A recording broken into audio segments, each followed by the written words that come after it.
Hello friends, welcome to the channel. We will discuss about the market now. अब Friday के second half में last 3 बजे के बाद मार्केट में हुआ क्या, we will discuss that first and then we will go to the channel chart. तो there were two news that came out of random. अब नॉट रैंडम एक्चुअली, दो न्यूज़ में से एक न्यूज़ तो मोरलेस गिवन थी, ठीक है. दूसरी न्यूज़ पे जो मार्केट का रिएक्शन हुआ दैट वाज प्रीटी सरप्राइजिंग, ठीक है. हुआ गया कि सुबह सुबह अराउंड जब मार्केट खुली थोड़ी देर बाद एक न्यूज़ आई कि IMD, इंडियन मेट्रोलॉजिकल डिपार्टमेंट, जो आपको वो बारिश और मानसून वगैरह फोकास्ट करते हैं, उन्होंने एक फोकास्ट किया जहाँ पे उन्होंने कहा कि इंडिया की जो ग्रेजुअल रेनफॉल है, जो हर साल अराउंड 100%, 99 इसके पास रहती है, वो कम होगी. और वो कम होगी थोड़ा बहुत नहीं, अराउंड 10%. अब ये जो है ना, ये 10% का डेफिसिट बहुत बड़ा इम्पैक्ट करता है. क्यों? क्योंकि उससे फूड इन्फ्लेशन हो जाएगा. अब ऑटो सेल्स के जो ट्रैक्टर वगैरह खरीदते हैं वो उनका काफ़ी कम हो सकता है. There will be some impact. इन सब का ग्रेजुअल इम्पैक्ट इंडियन इकोनॉमी में पड़ सकता है, which is not positive, which is negative, ठीक है. तो ये IMD के 3 फोकास्ट आते हैं. पहले फोकास्ट में उन्होंने कहा था कि ऊपर होगा, नॉर्मल होगा. दूसरे पे उन्होंने कहा कम होगा. अब तीसरा हमें देखना है कि क्या होगा. तो इसका एक मेजर रिएक्शन था जहाँ पे लगा कि इन्फ्लेशन बढ़ जाएगा, इंटरेस्ट रेट बढ़ जाएगा. तो those things are not good for overall economy. और अभी तेल के दाम जैसे चल रहे हैं, ठीक है, तो वो ओवरऑल सिचुएशन हमारे लिए अच्छी नहीं होगी, ठीक है. फर्स्ट. सेकंड एक न्यूज़ थी जहाँ पे कहा गया था कि MSCI एक इंडेक्स है, मॉर्गन स्टैनली का एक इंडेक्स है. वो उस इंडेक्स में क्या करते हैं, वो इंडेक्स के इंडिया के काफ़ी सारी कंपनीज़ को मिला करके एक इंडेक्स बनाते हैं. और इंडेक्स में टाइम टू टाइम वो रिवीजन करते रहते हैं कि थोड़ा सा कोई एक इंडेक्स अंदर रहेगा, कोई एक स्टॉक्स अंदर रहेंगे उस इंडेक्स में, कुछ स्टॉक्स को वो बाहर निकालेंगे और रीअलाइनमेंट करते हैं. तो इसके कारण जो ओवरऑल मार्केट का रिएक्शन था ना, तो उन्होंने क्या किया, लास्ट आवर में जो भी स्टॉक्स थे इंडिया के, उन पर अच्छी खासी सेलिंग आई. और ओवरऑल मार्केट लास्ट आवर में करीबन 200 पॉइंट गिर गई. That was a sharp selling. पर आपको एक स्टॉक में बताऊं, इसमें क्या है, ये एक पॉइंट बता रहा हूँ कि अगर आप देखिए, जब तक market 2.25 around 245 approximately, Nifty future और निफ्टी का जो गैप था वो लगभग आसपास ही था. और लास्ट के 15-20 मिनट में निफ्टी फ्यूचर और निफ्टी का गैप अराउंड 200-250 पॉइंट हो गया बिफोर एक्सपायरी. एटलीस्ट मंथली ही सही, पर सॉरी वीकली ही सही, पर इतना बड़ा गैप पहले मैंने तो यूजुअली कभी नहीं देखा है कि अनयूजुअल सर्कमस्टांसेस जहाँ पे फ्यूचर पे लोग इतनी बड़ी पोजीशन लेके खड़े हैं और स्पॉट पे इतना बड़ा एक सेलिंग आ गई है, जहाँ पे गैप निफ्टी फ्यूचर और निफ्टी का गैप इज़ अराउंड 200 पॉइंट्स. इसका मतलब ये है कि कैश में सेलिंग हुई है.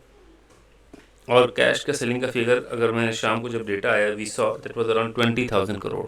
दिस इज मैसिव सेलिंग, ठीक है. So was it all about selling, exiting Indian market? तो उस पर हम डिस्कस करेंगे, पर उसके पहले ये समझना ज़रूरी होगा कि निफ्टी का लेवल्स पे हम कहाँ पे आ गए हैं. अब निफ्टी का जो लेवल है, अगर हम यहाँ पे पीक से देखें, दैट इज़ अराउंड 3 फेब से देखें, जहाँ पे इसने अपना हाई उसके बाद लो बनाया था. तो we are again coming to this strong support zone of 23,400, ठीक है. ये सपोर्ट जोन के पास आ रहा है. मेरा मानना यह है कि we are nearing a very crucial demand zone. ये फिबोनाची और टाइम साइकिल, इन सब से जिसको मैं फॉलो करता हूँ काफ़ी जुडिशियसली, और आपका जो रिट्रेसमेंट लेवल है उसमें काफ़ी स्ट्रॉन्ग एक ट्रैक्शन देखने को यहाँ पे मिल रहा है. यहाँ पे काफ़ी समय इसने कंसोलिडेट किया. तो मुझे लगता है कि ये 23,400 is going to be a very very important support level for the Nifty. और मैं यहाँ तक कहूँगा कि probably they can be a reversal. If Nifty comes here, वहाँ से मुझे एक रिवर्सल देखने को मिल सकता है. तो probably I will not be bearish right now from here on, ठीक है. यहाँ से मैं बिल्कुल बेरिश नहीं होऊंगा, एटलीस्ट इन शॉर्ट टर्म, क्योंकि यहाँ पे काफ़ी स्ट्रॉन्ग क्रूशल 1 2 3 4 5 6 7 दिनों तक यहाँ पे इसने काफ़ी सब कंसोलिडेट किया. उसके बाद एक ऊपर गया, वहाँ पे फिर आकर टच कर रहा है. So this gives an indication कि Nifty is approaching to a very very crucial support zone of 23,400. तो मैं यहाँ पे शॉर्ट करने के लिए तो बिल्कुल राय नहीं दूंगा, ठीक है.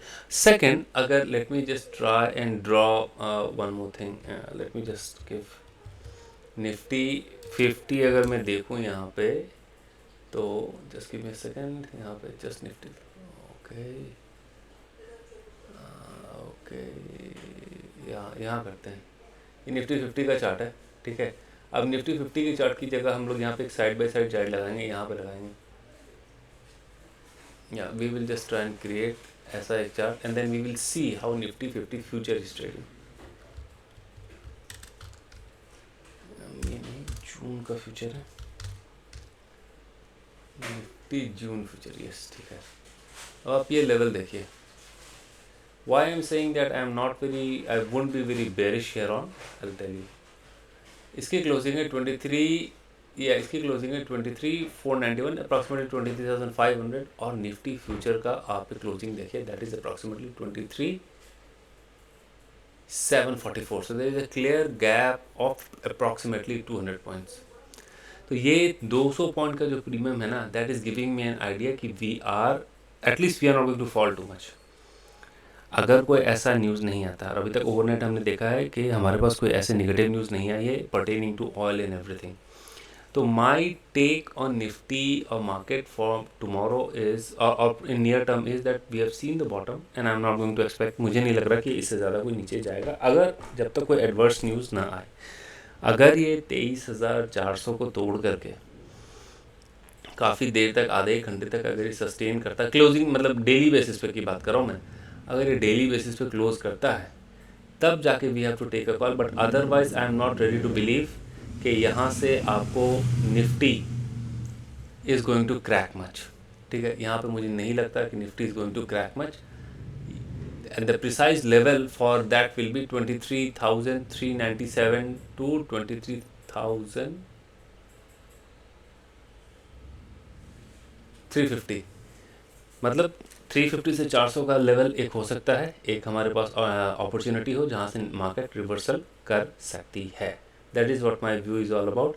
अभी रिवर्सल करने के बाद पहले 23,800 को थोड़े देर में going to take any call. For now I do not expect market to go down any further. ठीक है, and the reasons I have already said. पहला तो निफ्टी फ्यूचर 200 पॉइंट प्रीमियम पे ट्रेड कर रहा है, दूसरा ये है कि निफ्टी अपने काफ़ी क्रूशल सपोर्ट जोन के पास आ गया है। Now let's come to Nifty bank. Nifty bank same story, अगर निफ्टी बैंक ने भी एक अच्छा खासा सेलिंग दिखाया, और मुझे लगता है कि अब शायद निफ्टी बैंक का भी जो ओवरऑल डाउन टर्न है वो मुझे लगता है कि इट्स डन एट बेस्ट। यहाँ से बहुत अगर निगेटिव हुआ तो हम ये लेवल देख सकते हैं 53,500 टू 53,200, 200 टू 500 का लेवल देख सकते हैं, 53,200 टू 250 और 500 का लेवल 53,500 का लेवल देख सकते हैं। उसके बाद हम कोई नीचे, मुझे नहीं एक्सपेक्ट करता, मैं नहीं एक्सपेक्ट करता, देन आई एम एक्सपेक्टिंग कि ये ऐसे जाके फिर ये ऊपर की तरफ जाएगा, और सेम इज़ द केस, ये ऊपर जाने की पॉसिबिलिटी काफ़ी ज़्यादा है। एक और बात आपको ध्यान रखनी पड़ेगी कि नियर टर्म में वी आर एक्सट्रीमली ओवरसोल्ड। ठीक है, now let us discuss the data. अब डेटा में आप देखेंगे एफआईएस ने कॉल बेचा है, पुट खरीदा है, प्रो ने कॉल भी खरीदा है, पुट भी खरीदा है, और क्लाइंट ने बहुत मैसिवली ये 7.86 लाख जो है ना, ये काफ़ी बड़ा एक पुट की शॉर्ट पोजीशन खड़ी की है। So this does gives an indication कि we are nearing bottom, we are not going to fall too much, क्योंकि ये डेटा रिवर्सल होगा and it doesn't happen that way कि एक डायरेक्शन आता रहे और nobody is able to absorb it. ठीक है, एफआईएस की बात करें तो उन्होंने शॉर्ट्स बढ़ा दिए हैं, इसीलिए मैं कह रहा हूँ कि 23,300 तक का लेवल, 350 तक का लेवल इज़ वेरी क्रूशल। 23,350 से 400 का level is very very crucial for us, क्योंकि ये एफआईएस है थोड़ा सा वो नेगेटिव है। ये देखिए, अगर आप डीआई का डेटा इन्होंने लॉन्ग किया है, प्रो ने भी थोड़ा लॉन्ग किया है, क्लाइंट ने लॉन्ग किया है, सो मतलब beside FII everybody on the street is long in future. तो मुझे लगता है कि there will be a fight that will generate, FIIs will try and sell, and those selling will probably be absorbed by the domestic player, mutual fund and everything, including your client and pro and everybody. Cash activity में अगर आप देखिए तो ये बहुत बड़ी selling figure है, 21,000 का। This is a big selling figure. Net में 5,000 ही सेलिंग दिखेगा क्योंकि there was buying of around 16,000, but this selling figure is very very high. Nifty में मार्केट्स आर डाउन मोर, और निफ्टी बैंक में रिलेटिवली कम है। ठीक है, cash we have already discussed. Now let us look at the other thing which is very crucial. See, mark my word, these are very very important word. ये इस expiry का हम देख रहे हैं ओपन इंटरेस्ट पोजीशंस। अब open interest positions किस तरीके से देख रहे हैं, यहाँ पे देखिए कल कॉल लेटर दिख रहा है 24,000 पे, तो फॉरगेट अबाउट इट, मतलब इट इज़ डिफिकल्ट कि इस हफ्ते तो इस वीक तुम 24,000 नहीं जा रहे, दैट इज़ गिवन। ये तो बिल्कुल, अगर जब तक कोई मैसिव कुछ ऐसी न्यूज़ ना आ जाए something which is very very positive for, हम डिस्कस करेंगे उसको, we are going to discuss that because there are talks and murmurs which are increasing on the street about finance minister taking some decisions, वो हम बात करेंगे। पर अभी तो यही है, अगर वो सारा न्यूज़ आ जाता है। अब चलिए न्यूज़ की भी बात कर ही लेते हैं। तो न्यूज़ ये चल रही है, जैसे मैंने पहले भी बताया, कि कहीं ना कहीं एक फाइनेंस मिनिस्ट्री में और या ऐसा कहीं ना कहीं एक सर्कल में ऐसी न्यूज़, सोशल मीडिया और न्यूज़ जो भी आपका न्यूज़ चैनल्स हैं और जो भी बिजनेस पेपर्स हैं, वहाँ पे ये बात चल रही है कि finance minister probably might cut taxes on FIIs, long term capital gain पे कुछ टैक्स पे रिबेट मिल सकती है। और अगर ये हो गया ना, तो that will boost the market big time. वो मार्केट में फिर अच्छा खासा रिवर्सल में देखने को मिल सकता है। अगर आजकल के अंदर ऐसा कोई न्यूज़ आता है तो हम रिवर्सल देखेंगे। मुझे नहीं लगता आजकल में आएगा, बट वेरी शॉर्ट टर्म के लिए आएगा, बहुत जल्दी आएगा, मतलब आजकल में तो नहीं पर जल्दी आएगा, ठीक है। उससे फ़ायदा क्या होगा? उससे फ़ायदा होगा ये जो करेंसी हमारा अभी 94 पे चल रहा है, दैट इज़ अगेन, देखिए, nothing external has happened for market to fall 400 points. External का मतलब है कि ब्रेंट के दाम, हमने पहले भी डिस्कस किया था कि we might see Brent coming down. यहाँ से हमें कोई निगेटिव दिखना ज़्यादा नहीं दिखता। तो Brent is approximately $90-91। USD INR जो यहाँ पे इसने हाई लगाया था 97 के आसपास, 96.8 के हाई लगाया था, वो अब 94 आ गया है, 94.99। मुझे लगता है शायद कल ये फिर से थोड़ा सा अप्रिशिएट करेगा और 94.2 के आसपास आने की एक पॉसिबिलिटी बनती है, क्योंकि ये बड़ी कैंडल है, ठीक है। और ये सब इसीलिए हो रहा है, कहीं ना कहीं at the back news channel, कहीं ना कहीं at the back of it people are concern, और probably people are trying to take a guess कि शायद फाइनेंस मिनिस्ट्री के तरफ से कोई एक अनाउंसमेंट आ जाए। We are not sure about that, we are just trying to make our best possible educated guess के there can be some news on cutting off FII tax. अगर वो हो गया तो, बिकॉज देखिए, हमें अपनी करेंसी को बचाना है। करेंसी अगर बहुत ज़्यादा डिप्रिशिएट करेगा विद इंक्रीज इन ऑयल, तो हमारे लिए डबल मार पड़ती है। अगर कल करेंसी हो रहा है, तेल अगर फिर भी नीचे $80 है, $70 है, we can withstand to some extent, उस केस में एक्सपोर्टर को फायदा होता है। लेकिन अगर तेल भी बढ़ रहा है और करेंसी भी डिप्रिशिएट कर रहा है, then it is a double whammy for us, and we might be और we will be in a severe strain, financial strain. फिर जाकर के हमारी जो इकोनॉमिक फंडामेंटल स्ट्रॉन्ग की बात होती है ना, उस पर एक क्वेश्चन आ जाएगा। अभी RBI की रिपोर्ट आई थी, एनालिसिस रिपोर्ट आई थी, कल या परसों आई थी। वहाँ पर उन्होंने कहा कि देखिए, अभी हम इस सिचुएशन पे हैं, अगर ये एनर्जी प्राइस बहुत समय तक बढ़ती रही इसी तरीके से, तो हमारे जो $680 बिलियन, $700 बिलियन के आसपास के रिजर्व है, that won't be sufficient enough to hold us. हमें कुछ ना कुछ रेडिकल स्टेप लेने पड़ेंगे। अभी हमारे पास सफिशिएंट रिजर्व है, we don't have to worry, but if this oil price and energy price sustaining increase in energy prices, then we might be into some sort of strain. तब हमें जाकर के रेडिकल मेजर एक लेना पड़ेगा।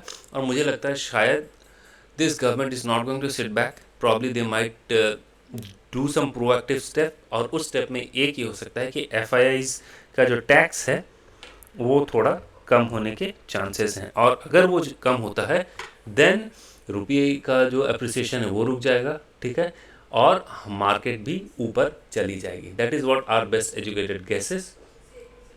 Open interest में आप देखिए 24,000 में, इसीलिए कह रहा था कि 24,000 के ऊपर जाना शॉर्ट टर्म में दिक्कत है, लेकिन हाँ, अगर ऐसी कोई न्यूज़ आती है then we might flip 24,000 as well and we might scale up, ठीक है। बट टिल दैट टाइम अभी तक ऐसे ही लग रहा है, अभी तक तो ये थोड़ी खबर है, र्यूमर है, जो बोलिए आप, but is not been confirmed by in any government agencies. अगर ऐसा हो जाए देन दैट्स वेरी गुड। नीचे की तरफ भी देखिए बहुत स्ट्रॉन्ग कॉल राइटिंग हुई है, so it will be difficult for market to scale 24,000. In fact 23,800 900 भी बहुत मुश्किल रहेगा, ठीक है। 200 पॉइंट का गैप है, that I know is going to be covered.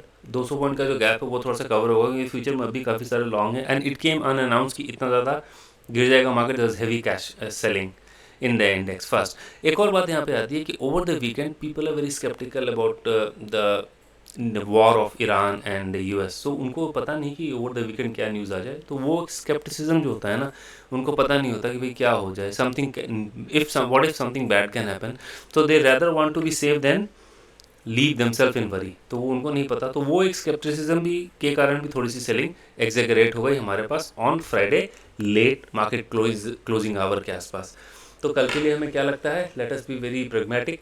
Down side में हमें 350 से ज़्यादा नहीं लगता है, 23 350 से ज़्यादा नहीं लगता है। ऊपर की तरफ जब तक हम इस कैंडल के ऊपर नहीं जाते हैं, दैट इज़ अराउंड 23,800 के ऊपर नहीं जाते हैं, till that time we are not going to make any wild guess. पर हाँ, हमें ये लगता है कि कल से शायद हमारा बायस पॉजिटिव ही रहेगा। एक्सपायरी के दिन can be volatile, nobody knows, but मुझे लगता है कि we have tested our near term bottom, we do not have much downside left in the market. 50-100 point हो सकता है, but that can be reverse by the closing of the day. This is our overall analysis for the market for tomorrow. Hope you would have liked it. Thanks for watching. See you tomorrow. Take care. Bye.